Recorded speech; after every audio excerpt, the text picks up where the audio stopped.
Iya Pak, terkait perkembangan dari ekskavasi penyelamatan situs Gembekan Pak, apa aja yang ditemukan Pak?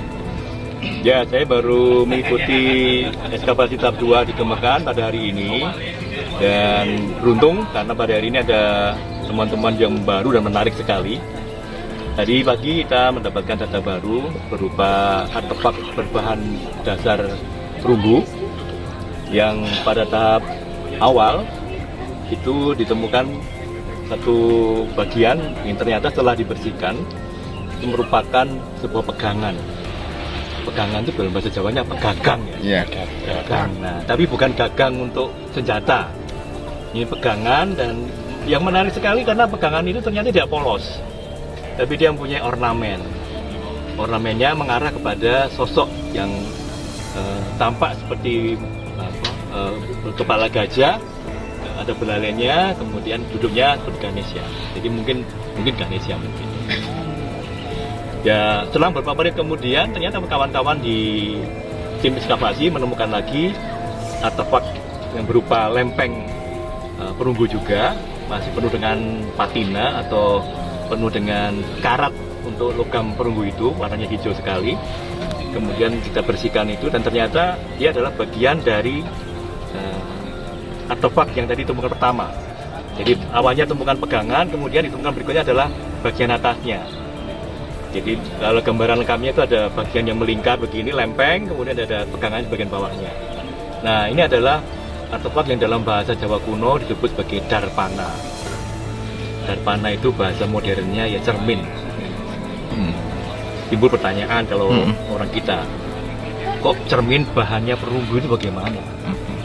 Nah, ternyata memang pada permukaan darpana itu dia dipoles demikian halus dan demikian mengkilat, sehingga memang pada posisi seperti itu kita bisa melihat wajah kita.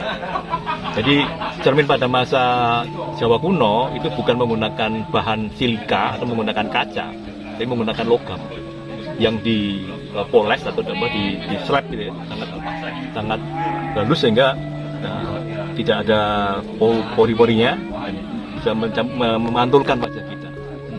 Itu temuan yang sebenarnya dari satu sisi itu sangat menarik, tapi sekaligus menjadikan PR kita.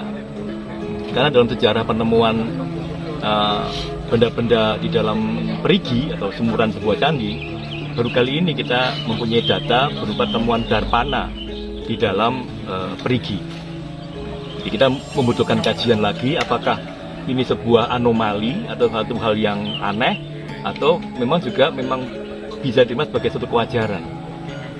Karena biasanya kalau terkait dengan peripe atau benda-benda suci yang disertakan dalam sumuran, itu umumnya adalah menggunakan benda-benda yang terkait dengan dewa-dewa. Tapi kalau bicara mengenai darpana, ini kan bukan dengan dewa, dengan manusia. Nah, ini yang menarik ya.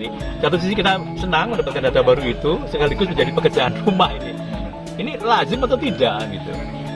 Nah, di samping juga pertanyaan kami dalam proses mengambil tanah di bagian sumuran ini adalah ternyata tanah yang kita angkat dari sumuran itu bukan lagi tanah yang kompak. Dalam arti banyak berupa gerowol-gerowol.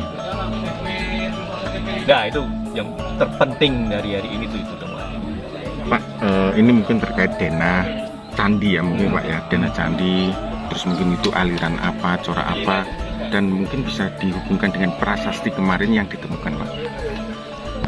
Seperti apa?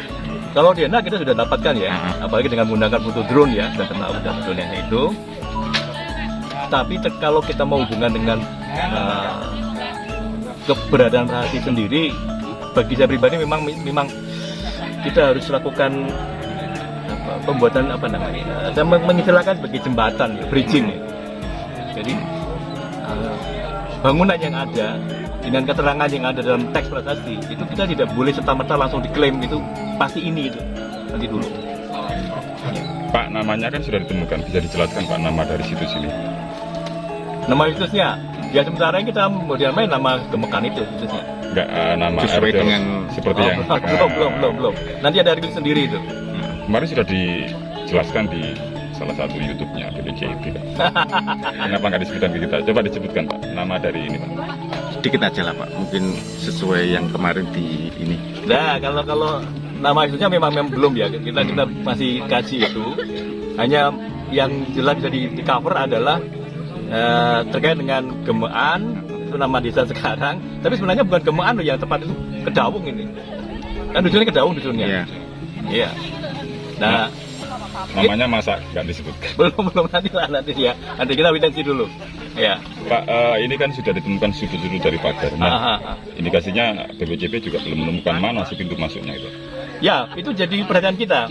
Kita memang ingin tahu karena sudah mendapatkan bagian yang menonjol di sisi timur dari struktur yang ada. Tapi kita ingin dapat dukungan dari struktur pagarnya. Apakah memang sesuai dengan apa yang ada di struktur utamanya itu di sisi timur atau tidak? Karena dengan adanya penemuan pagar itu nanti memberi kita informasi.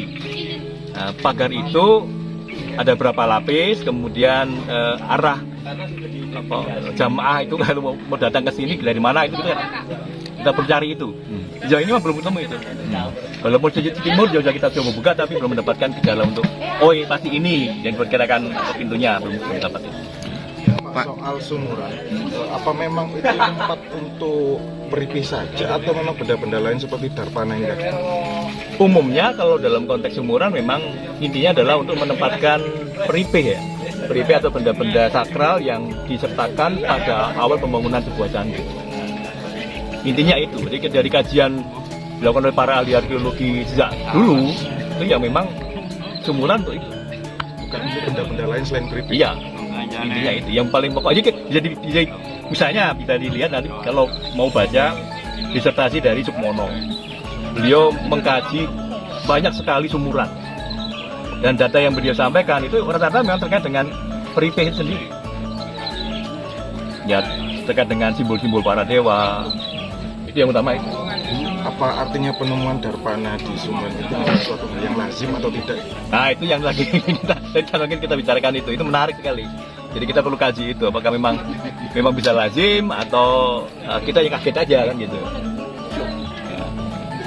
Pak, kalau sesuai dengan angka tahun di prasasti kan 852 saka itu, itu kan Empu Sindok. Apakah ini juga terkait dengan agama yang dianut oleh Empu Sindok? Berarti kan kalau ini berarti beraliran Buddha, Pak. Gimana Pak? Kalau menurut secara garis besar saya bisa sampaikan bahwa Maharaja Empu Sindok itu mengayomi semua agama. Jadi dari sejumlah prasasti yang beliau keluarkan itu mengayomi baik itu bangunan suci beragama Siwa maupun Buddha.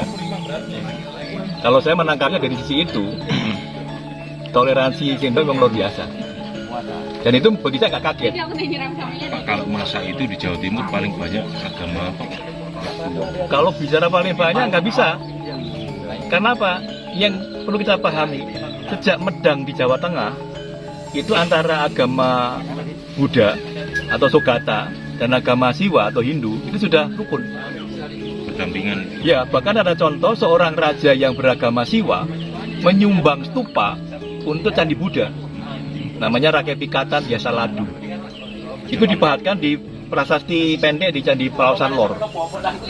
Jadi untuk bicara mengenai kuantitas bangunan sucinya kita tidak bisa tentukan mana yang lebih dominan, enggak.